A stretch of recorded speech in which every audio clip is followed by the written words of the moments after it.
साथियों नमस्कार, मैं हूं कृष्णानंद सिंह और आप देख रहे हैं YouTube channel education portal Krishna. आज के इस वीडियो के माध्यम से बिहार विद्यालय विशिष्ट शिक्षक संशोधित नियमावली 2024 पे चर्चा करेंगे। हालांकि अब यह नियमावली आपके लिए कोई नई बात नहीं रही। 19/12/2024 को यह नियमावली जारी हुई थी और इसका ज्ञापांक 3054 था। यह लगभग 12 पेज का है।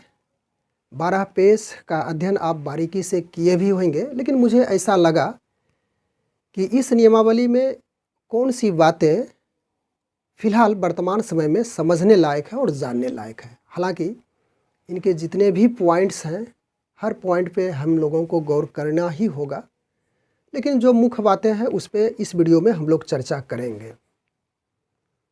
याद कीजिए, जिस समय शिक्षा विभाग के अपर मुख्य सचिव के पाठक सर थे, उसी समय एक नियमावली आई थी और वह बिहार विद्यालय विशिष्ट शिक्षक नियमावली 2023 के रूप में जानी जाती है। तो वह जो नियमावली थी, उस नियमावली के जो नियम कुछ हैं उसको प्रतिस्थापित किया गया है। कुछ नियम में कुछ पार्ट्स को जोड़ा भी गया है और जो महत्वपूर्ण बातें हैं वह इस प्रकार से यहाँ पे हम लोग चर्चा करेंगे। नियम 4 जो सक्षमता परीक्षा से रिलेटेड था, 2023 की चर्चा कर रहे हैं नियमावली। नियम 4 सक्षमता से रिलेटेड था, तो इसमें प्रतिस्थापन किया गया है, कुछ नई बातें जोड़ी गई है। और क्या नई बातें जोड़ी गई है 2023 नियमावली में, क्या पुरानी बातें थी उसको हटाया गया है, तो आखिरकार क्या क्या तब्दीलियां की गई है उसको समझेंगे। उसके बाद 2023 की नियमावली में नियम 5 को भी प्रतिस्थापित, उसको भी वहां से हटा दिया गया है और वह सीधी नियुक्ति से रिलेटेड था। उसके बाद 2023 की ही नियमावली में नियम 10 जो स्थानांतरण से रिलेटेड है, उसमें कुछ एडिंग किया गया है, 10 को और 10 खो। नियम 11 जिसका प्रतिस्थापन किया गया है, जो अनुशासनिक कार्रवाई से रिलेटेड था। उसके बाद नियम 12 पूर्व में जो 12 में स्थान था उसको रखा ही गया है, लेकिन 2024 की नियमावली में 12 को और 12 खो का स्थान दिया गया है। तो चलिए एक एक करके जो महत्वपूर्ण चीज़ें हैं उसको समझते हैं। यह नियमावली शिक्षा विभाग के अपर मुख्य सचिव डॉक्टर एस सिद्धार्थ के हस्ताक्षर से निर्गत है और वह जो 2023 की नियमावली थी वह शिक्षा विभाग के अपर मुख्य सचिव के पाठक के हस्ताक्षर से निर्गत था। उसमें बहुत सारी तब्दीलियां की गई है। तो यह जो नई नियमावली है, संशोधित नियमावली 2024, उसमें मुख्य बातें इस प्रकार से है जो सक्षमता परीक्षा से रिलेटेड है। पॉइंट नंबर 2 में इसकी चर्चा की गई है। उसमें कहा गया है कि नियमावली के प्रवृत्त होने के 2 वर्ष की अवधि में सक्षमता परीक्षा संपन्न कराई जाएगी और 5 अवसर प्राप्त होंगे उन नियोजित शिक्षकों के लिए जो इसमें भाग लेना चाहते हों। लेकिन 2023 की नियमावली में चर्चा की गई थी, जो कि नियम 4 में इसकी चर्चा थी सक्षमता परीक्षा से रिलेटेड, कि नियम के प्रवृत्त होने के 1 वर्ष की अवधि में परीक्षा होगी और 3 अवसर ही उन नियोजित शिक्षकों को प्राप्त होगा। और 3 अवसर के बाद यदि वे परीक्षा पास नहीं कर पाते हैं, सक्षमता परीक्षा क्वालिफाई नहीं कर पाते हैं, तो वैसी स्थिति में सेवा से मुक्त किया जाएगा। लेकिन बीच में नाटकीय ढंग से बहुत सारी बातें हुई। कहा गया कि नहीं, ऐसा नहीं हो सकता है, जो नियोजित हैं वे नियोजित में ही रहेंगे।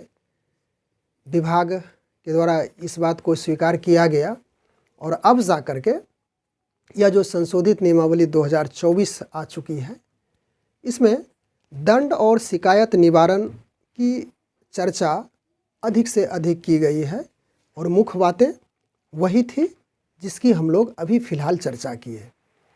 उसके बाद एक और महत्वपूर्ण बातें उस नियमावली में चर्चा की गई है कि जांच के बाद ध्यान रखिएगा, वैसे नियोजित शिक्षक जो सक्षमता परीक्षा दे चुके हैं, जिनकी काउंसलिंग हो चुकी है, उन्हीं के लिए यह सूटेबल होगा। 1 से 7 जनवरी को जो पदस्थापित होगा उसी विद्यालय में जहाँ पे वे योगदान किए हुए हैं, पहले से पूर्व से पढ़ा रहे हैं।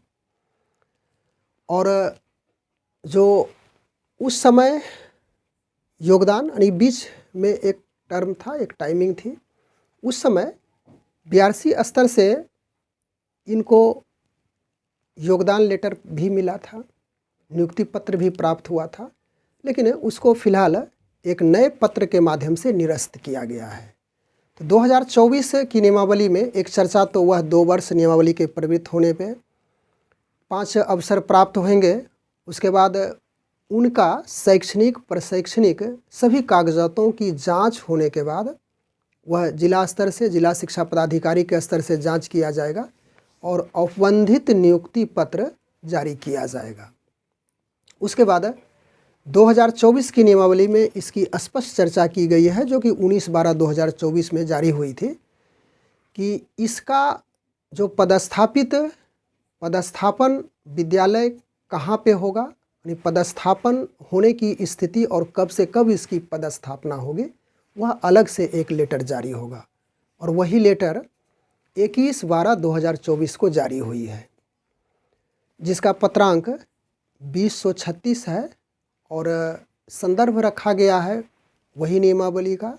ज्ञापांक जो 3054 है, दिनांक 19/12/2024 को अधिसूचना जारी हुई थी संशोधित नियमावली 2024 की, तो उसी का प्रसंग रखा गया है। और उसमें स्पष्ट रूप से यानी कि यह जो पत्र है 21/12/2024 को जारी हुई है, इसमें स्पष्ट रूप से विषय रखा गया है कि विशिष्ट शिक्षक की नियुक्ति एवं पदस्थापन से संबंधित इसमें चर्चा है। फिर वही चीज़ें कि 23/12/24 यानी जो पुराना आपका नियुक्ति पत्र प्राप्त हुआ था वह निरस्त किया गया है। तो इसमें तरह तरह के लोग अपना लॉजिक, अपना दिमाग लगा रहे हैं और वाकई में यह सूटेबल भी लग रहा है कि जो पुराना औपबंधिक नियुक्ति पत्र था जो बीआरसी से प्राप्त हुआ था, उसमें जिला आवंटित था। उसके बाद जिला आवंटित होने की स्थिति में उसे निरस्त किया गया है, या तो कोई भी कारण हो, उतनी स्पष्टता तो हम कह नहीं सकते हैं, लेकिन अधिक से अधिक यही जानकारियां प्राप्त हो रही है। और 23/12/24 से औपबंधिक नियुक्ति पत्र निकलने की बातें, यानी कि उस पर जो कार्य होने हैं वह जिला शिक्षा पदाधिकारी के आधार पर होगा। और 1 जनवरी से 7 जनवरी 2025 तक जो पदस्थापित जहाँ पे जिस विद्यालय में योगदान किए हुए हैं, यानी जहाँ पे अभी फ़िलहाल आप कार्यरत हैं, उसी विद्यालय में नए स्तर से पुनः आपको विशिष्ट शिक्षक के रूप में योगदान करना होगा, तभी आप राजकर्मी का दर्जा प्राप्त करेंगे। और जब योगदान करेंगे तो उस तिथि से आपका जो वेतन सैलरी स्ट्रक्चर होगा वह राजकर्मी के आधार पर जो प्राप्त होता है शिक्षकों का, उसी आधार पर प्राप्त होगा। तो मुख्य रूप से हम लोग इस वीडियो के माध्यम से छोटे से अंतराल में इसी बातों को समझने के लिए उपस्थित हुए थे कि जो पुरानी नियमावली 2023 में आई हुई थी, कौन कौन से कंडिका यानी कौन कौन से नियम को प्रतिस्थापित किया गया है, किसमें जोड़ा गया है। हालांकि हर बिंदुओं पे हम चर्चा इस वीडियो में नहीं कर पाए, जो मुख्य बातें थी उस पर चर्चा किए। और यदि वैसा लगेगा कि नहीं हर बिंदु पे चर्चा की जाए, तो आप कमेंट के माध्यम से इसकी जानकारी हम तक पहुंचाने का प्रयास करेंगे। मैं प्रयास करूंगा कि कम समय में सरल और सटीक ढंग से आप तक पहुंचाने का प्रयास करूंगा। बस आज के वीडियो में इतना ही। Thanks for watching. Good bye.